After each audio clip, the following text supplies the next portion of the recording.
अस्सलाम वालेकुम। तो स्टूडेंट कैसे हैं आप? उम्मीद करता हूँ आप सब खैरियत से होंगे। आज हम करेंगे एक्सरसाइज 1.1 क्वेश्चन नंबर 2। तो ये जो हमारा क्वेश्चन नंबर 2 है, इसके अंदर ये कह रहे हैं कि represent the following numbers on number 9। तो इसके अंदर जो हमारा क्वेश्चन 1 है वो है √2। √2 की अगर हम वैल्यू कैलकुलेटर पर मालूम करते हैं तो वो इक्वल आती है 1.4 के, यानी 1 कंप्लीट पॉइंट के बाद 4। क्योंकि ये एक परफेक्ट स्केल नहीं है, नंबर इसके जारी हैं, लेकिन हमने बाकी को इग्नोर करके 4 को लेना है। 1.4 4 तक की वैल्यू हमने नंबर 9 पर ज़ाहिर करनी है।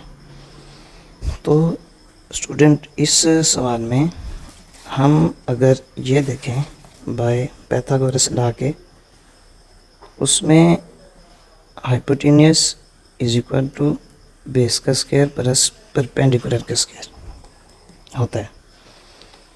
इसके अंदर अगर हम बेस को 1 मान लें और परपेंडिकुलर को भी 1 मान लें, तब हम हाइपोटेन्यूस की वैल्यू निकाल सकते हैं। ये हम इसलिए कर रहे हैं कि √2 हमें किस तरह मिलेगा और नंबर 9 पर √2 की प्लेस कौन सी है। तो हम इसके अंदर इसके वैल्यूज़ पुट करते हैं। हाइपोटेन्यूस का स्क्वायर वैसे आएगा क्योंकि हमने मालूम करना है, हम यहाँ पे x भी लिख सकते हैं। बेस की जगह उसकी कीमत पुट कर दी 1, परपेंडिकुलर की जगह उसकी कीमत पुट कर दी 1। 1 का स्क्वायर खोला 1 आया, 1 का स्क्वायर खोला 1 आया। 1 + 1 2, स्क्वायर ख़त्म करने के लिए हमने स्क्वायर रूट लिया, स्क्वायर रूट से कैंसिल। √2 चूँकि एक परफेक्ट स्केल नहीं है तो यही हमारा आंसर है और ये हमने यहाँ लिख दिया। लेकिन ये जो मैंने समझाया हुआ है ये वैसे समझाया हुआ है लॉजिक वाइज। आपने नंबर 9 पर √2 को कैसे लिखना है वो मैं बताने लगा हूँ। नंबर 9 में ये होता है कि एक लाइन हम ड्रा करते हैं, उसमें एक पॉइंट चाहे मिड में लें, चाहे अगर हम इसको थोड़ा लेफ़्ट साइड पे कर लें या राइट पे, वो हमारे सवाल पर डिपेंड करता है कि माइनस में है या प्लस में। लेकिन उसूल ये होता है कि 0 से 1 तक जितना हमने गैप दिया है वही गैप हम 1 से 2 तक देंगे सेम। इसी तरह 2 से 3 तक भी सेम गैप चलेगा, 3 से 4 तक भी, यानी इस तरफ हमारे पॉजिटिव नंबर जारी रहेंगे और लेफ़्ट साइड पे हमारे नेगेटिव नंबर जारी रहेंगे सेम गैप के साथ। 0 से 1 तक का सेम गैप हो। सपोज डेट अगर आप 0 से 1 तक 1.5 सेंटीमीटर का गैप देते हैं 1.5 का, तो वही गैप 1 से 2 तक का होगा, वही गैप 2 से 3 तक का। ये नहीं है कि 0 से 1 तक आपने 2 सेंटीमीटर का गैप दे दिया और 1 से 2 तक आपने 1.5 सेंटीमीटर का गैप दे लिया और 2 से 3 तक आपने 3 सेंटीमीटर का गैप दे लिया।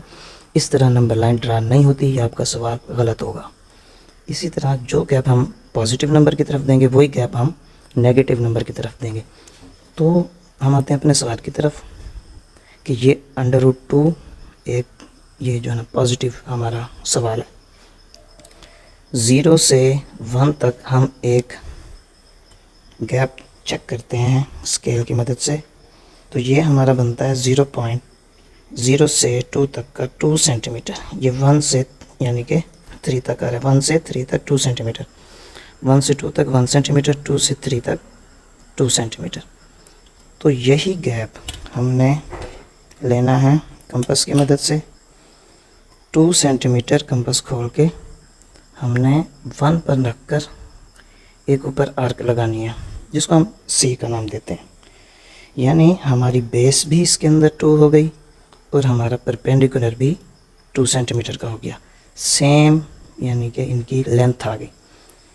जैसा कि सवाल में बेस भी 1 था, परपेंडिकुलर भी 1 था, वो सिर्फ √2 हासिल करने के लिए था, ये याद रखना है।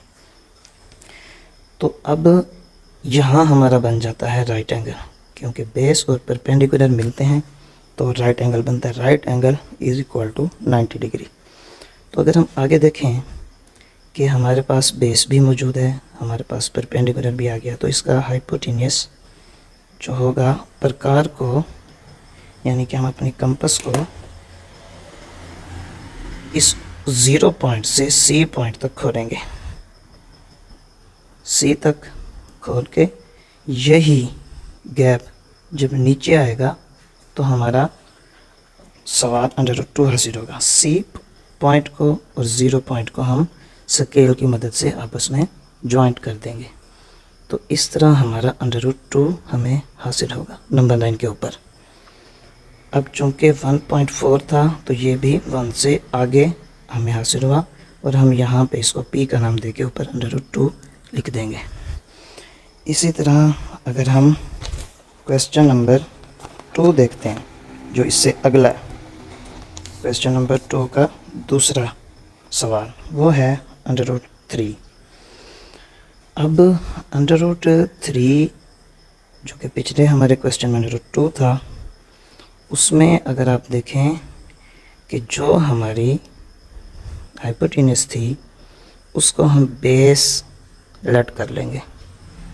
तो मैंने इसको यहाँ पे मुकम्मल समझाया हुआ है, पहले यहाँ देख लें फिर हम अपने क्वेश्चन की तरफ आते हैं कि √3 हमें नंबर 9 पर कहाँ मौजूद मिलेगा। मैंने कहा बेस को हम कर लेते हैं √2, जो कि यहाँ पे हमारी हाइपोटेन्यूज थी, वो अब हमारी बन गई बेस। बेस को हम अब बेस की वैल्यू रख देते हैं √2 पुट कर देते हैं, परपेंडिकुलर हम वही 1 पुट करते हैं, तो स्क्वायर रूट से कैंसिल, 1 का स्क्वायर खोलेंगे 1 आएगा, 2 + 1 3। ये स्क्वायर ख़त्म करने के लिए हमने स्क्वायर को स्क्वायर रूट से कैंसिल कर दिया। इस तरह भी हमने स्क्वायर रूट लिया, क्योंकि मैथ में जो अमल लेफ़्ट साइड पे किया जाता है वही अमल हमें राइट साइड पे भी करना पड़ता है। तो ये हमारा √3 हासिल हुआ। अब अगर आप इसी जो हमने पहले √2 बनाया था उसी को अगर हम देखते हैं, थोड़ी सी इस पेज को अगर हम इस डायग्राम को हम थोड़ा सा मूव करें तो ये अब हमारी बेस है। यहाँ पे कंपास रख के 90 का एंगल जहाँ बन रहा होगा वहाँ पे पॉइंट लगाएंगे, लेकिन 2 सेंटीमीटर के गैप पे जो हमारा परपेंडिकुलर यहाँ था और जो हमारी बेस यहाँ थी, 2 सेंटीमीटर का हम परपेंडिकुलर यहाँ पे कंपास की मदद से लगाएंगे और फिर पॉइंट इस D को, यहाँ मैंने D का नाम दिया, कोई भी नाम दे सकते हैं आप, इस D को पॉइंट O से मिला देंगे। जब हम पॉइंट D को पॉइंट O से मिलाएंगे तो ये हमें हाइपोटेन्यूज हासिल होगा, क्योंकि ये हमारा बेस हो गया, ये परपेंडिकुलर, और परपेंडिकुलर हासिल करने के बाद हम इस पॉइंट को स्केल की मदद से इस पॉइंट से मिला देंगे, और इस पॉइंट से मिलाने के बाद हम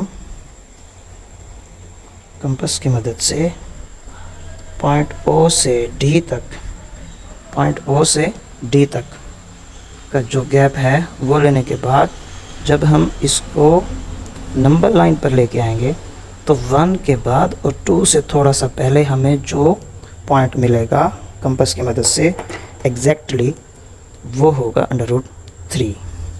तो इस तरह हमें नंबर 9 पर √3 हासिल होगा, जो कि कैलकुलेटर पे अगर हम चेक करें 1.7 के इक्वल है, यानी कि 2 के नज़दीक तरीन। तो ये 2 के नज़दीक तरीन है, 1 के बाद है 1.7। तो ये हो गया हमारा दूसरा सवाल। अब अगर हम अपने तीसरे सवाल की तरफ आते हैं तो तीसरा सवाल है हमारा, तो तीसरा सवाल है हमारा 4 होल 1/3।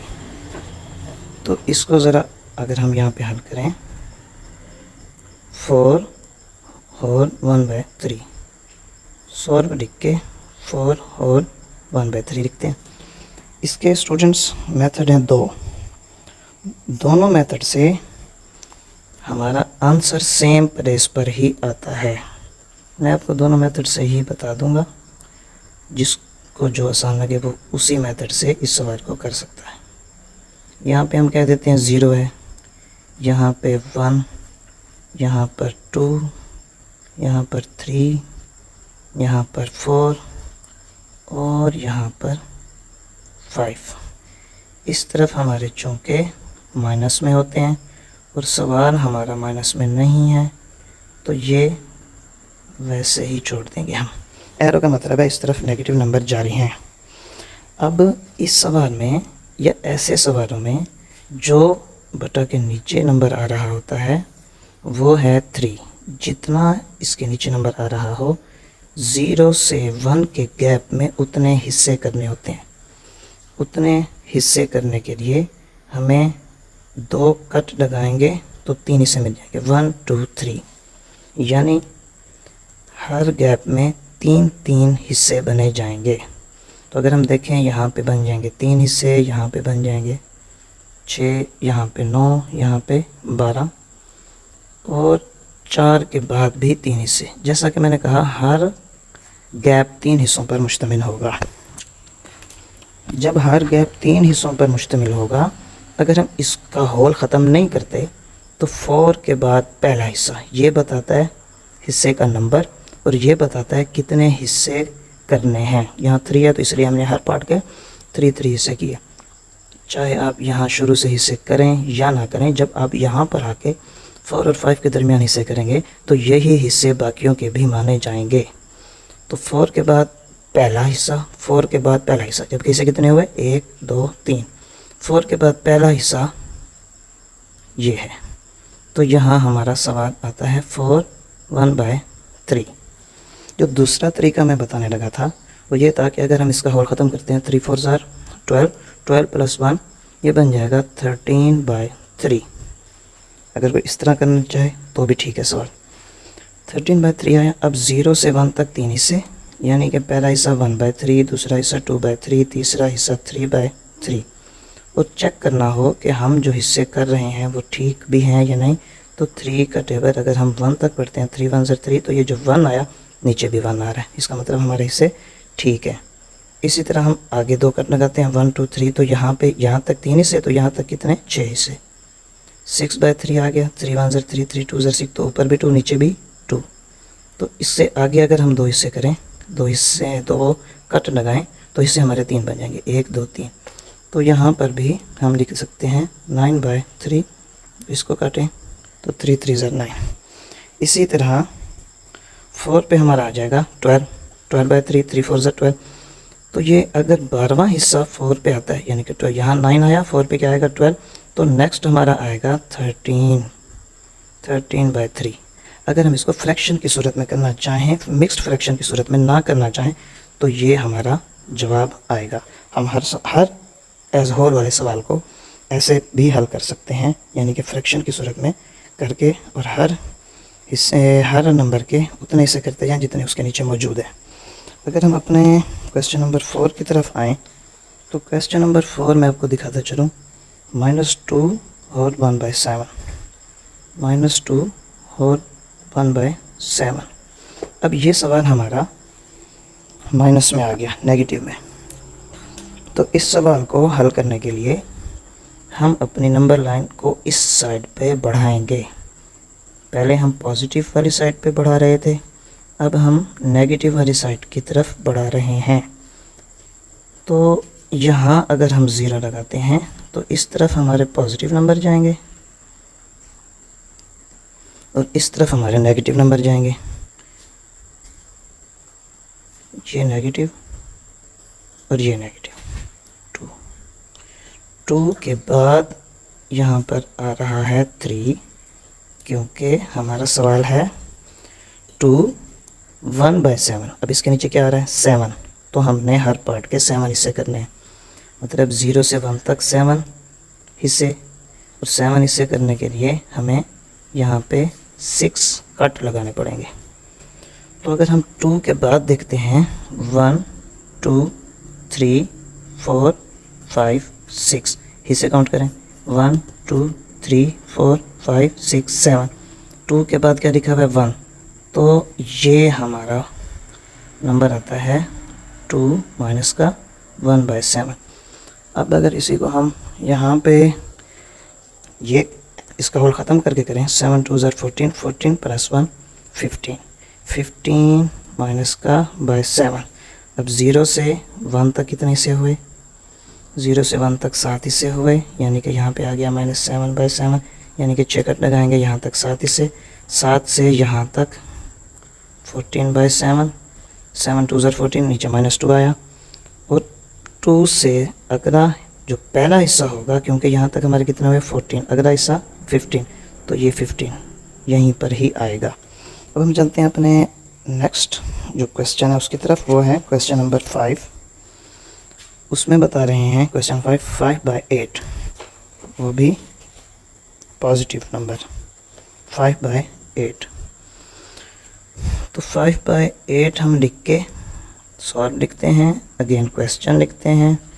तो ये हमारा एक पॉजिटिव नंबर है, तो इसको हम नंबर 9 के पॉजिटिव की तरफ नंबर 9 को बढ़ाएंगे, यहाँ 0 लिख देते हैं, और यहाँ इस तरफ हमारे -1 -2 चलते जाएंगे। अब हमें 8 हिस्से करने हैं एक पार्ट के, 8 हिस्से, क्योंकि नीचे 8 आ रहा है।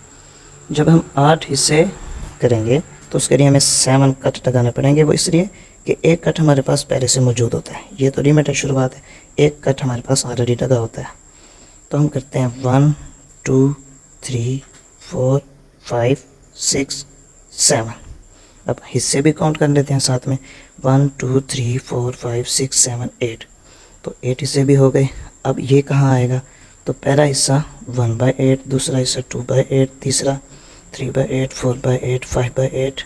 ये है हमारा क्वेश्चन 5/8। इस लाइन को थोड़ा सा ज़्यादा ड्रा करके इसके ऊपर लिख देंगे 5/8 प्लस में।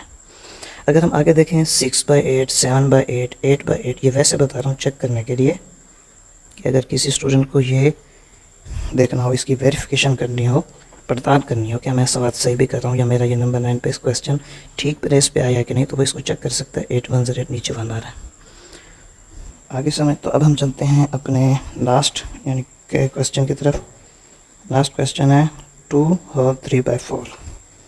2 होल 3/4, तो ये हमारा लास्ट क्वेश्चन नंबर है 6, ये था 5। 2 होल 3/4। अब इसमें अगर आप देखें 2 के बाद 3/4 लिखा हुआ है, तो 0 से स्टार्ट करेंगे, पॉजिटिव है इस तरफ को जाएंगे, नेगेटिव इस तरफ को जारी हैं, ये एरो जाहिर करता है। और यहाँ पर हमने लगा दिया 1, यहाँ हमने लगा दिया 2, और यहाँ हमने लगा दिया पॉजिटिव का 3, एरो जारी है। अब नीचे कितना आ रहा है 4, तो हमने हर पार्ट के 4 हिस्से करने हैं। 1 2 3, कितने हिस्से हुए 1 2 3 4, 4 हिस्से हो गए। इसी तरह 1 से 2 तक भी हमें 4 हिस्से करने हैं। इसी तरह 2 से 3 तक भी हमें 4 हिस्से करने के लिए 3 कट लगाने पड़ेंगे, 1 2 3 4। तो यहाँ पे क्या आ रहा है 3, 2 के बाद 3, 1 2 3, तो इधर 3 पर हमारा ये क्वेश्चन है 2 होल 3/4 आंसर। और अगर हम इसको हल करें 4 2 8, 8 + 3 11, तो ये बन जाएगा 11/4। 11/4, तो 0 से 1 तक 4, यहाँ तक 8, और यहाँ तक हमारे आगे 8 के बाद 12, 8 9 10 11, ये है 11। उसी प्लेस पर ही 11 आएगा। अगर कोई फ्रैक्शन की सूरत में करना चाहे तो भी ठीक है, अगर कोई एज होल की सूरत में करना चाहे तो भी ठीक है। तो मिलते हैं हम इंशाल्लाह अपने नेक्स्ट पार्ट में। अपना ख्याल रखिएगा। अल्लाह हाफिज़।